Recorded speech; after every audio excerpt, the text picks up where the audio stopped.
बिस्मिल्लाहिर्रहमानिर्रहीम। अस्सलामुअलैकुम दोस्तों, मैं हूं आसिफ सिद्दीक। दोस्तों, आज हम जिस मौजू पर बात करेंगे वो है आलम अरवाह। और आलम अरवाह में हमने अल्लाह ताला से ऐसा क्या अहद किया था जिस अहद को कई इंसान तोड़ते चले आ रहे हैं और अब तक बिला किसी मलाल के तोड़ रहे हैं। वीडियो में आगे बढ़ने से पहले अगर आप इस चैनल पर नए हैं तो चैनल को सब्सक्राइब कर लें और बेल आइकन को भी क्लिक कर दीजिए। दोस्तों, हर इंसान की जिंदगी 30, 35, 40, 50, 60, 70, 80 बरस नहीं है, बल्कि इंसान की जिंदगी बहुत तवील है। दोस्तों, हम इंसानी जिंदगी के दो पहलुओं से तो बाखूबी बाखबर हैं। एक पहलू है हयात दुनियावी और दूसरा पहलू है हयात उखरवी। हयात दुनियावी पैदाइश से लेकर मौत तक का सफ़र है और हयात उखरवी जिसका आगाज होगा आलमे बरज़ख से। लेकिन इस दुनिया में आने से पहले भी हम एक जिंदगी गुजार आए हैं और बदकिस्मती से उस जिंदगी का तसव्वुर बहुत कम लोगों को हासिल है। और अगर कुछ दीन से दूर लोगों से उस जिंदगी का जिक्र किया जाए तो वो इस बात को मानने से दूर भागते हैं, इस बात का इनकार करते हैं। दोस्तों, इंसान की पहली तहलीक आलम अरवाह में हुई। हज़रत आदम अलैहिस्सलाम से लेकर क़यामत तक जिसने पैदा होना है उनकी अरवाह को अल्लाह ताला ने अपनी शान कुदरत से पैदा कर दिया था।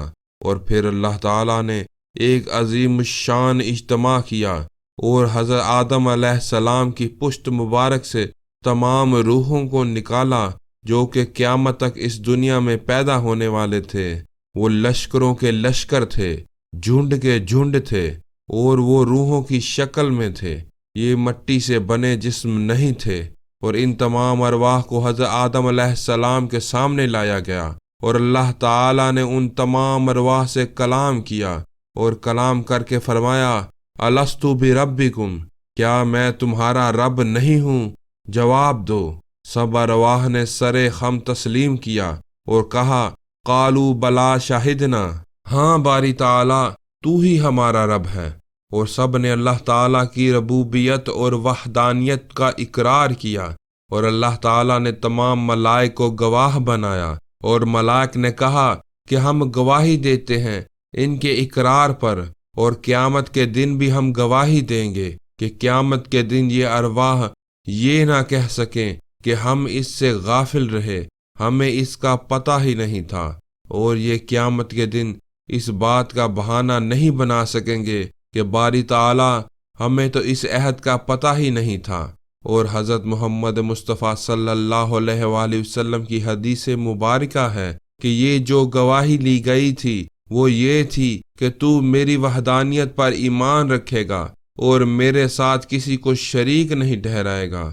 दोस्तों, अल्लाह ताला ने अहद लेने के बाद उन तमाम अरवाह को सुला दिया और ये हमारी पहली मौत थी इस दुनिया में आने से पहले। दोस्तों, फिर आम खल्क का आगाज हुआ जिसे साइंस बिग बैंग के नाम से याद करती है। फिर आदम अलैहिस्सलाम का मुजस्समा बनाया गया और वो रूह जो अल्लाह रब्बुल इज़्ज़त ने सुला दी थी, जिसे मौत दे दी गई थी, उसे उठा कर लाया गया और हुक्म हुआ कि आदम के मुजस्समे में दाखिल हो जा। और फिर आदम अलैहिस्सलाम और हव्वा के जिस्म से हमारी एक और जिंदगी का आगाज हुआ और वो पैदाइश का मरहला भी गौर तलब है। दोस्तों, हज़रत अब्दुल्ला इब्न मसऊद रज़ी अल्लाह ताला अन्हु हदीस नबवी सल्लल्लाहु अलैहि वसल्लम रवायत करते हैं कि हजूर सल्लल्लाहु अलैहि वसल्लम ने फरमाया कि रहमे मादर में तुम 40 दिन नुत्फे की शक्ल में रहते हो, फिर 40 दिन अलका की शक्ल में होते हो, फिर 40 दिन मुजरा की शक्ल में होते हो। फिर अल्लाह ताला एक फरिश्ते को भेजते हैं जो उसमें रूह फूंकता है। दोस्तों, वो अमल जो आदम अलैहिस्सलाम की पैदाइश के वक्त हुआ था वो ही अमल रहमे मादर में 4 माह के बाद दोहराया जाता है। यहाँ से हयात दुनियावी शुरू हो जाती है। और जब अल्लाह रब्बुल इज़्ज़त ने हमें इस दुनिया में भेजा तो इस दुनिया का सामान दिया, हमें नफ्स दिया, हमें दिल दिया, हमें रूह दी, हमें अक्ल दी, हमें सामान दिया जिसके साथ हमारी जिंदगी चलती है। कुछ चीज़ें नफ्स के ज़रिए होती हैं, कुछ चीज़ें कल्ब के ज़रिए होती हैं, कुछ रूह के ज़रिए, کچھ عقل کے ذریعے۔ مرنے کے بعد جسم جو خاک سے بنا تھا وہ خاک میں مل جائے گا، اور روح اللہ رب العزت کی طرف سے آئی تھی وہ اللہ رب العزت کی طرف لوٹ جائے گی، اور پھر قیامت کے دن ہم انہی جسموں کے ساتھ دوبارہ اٹھائے جائیں گے، اور جزا اور سزا کا معاملہ ہوگا۔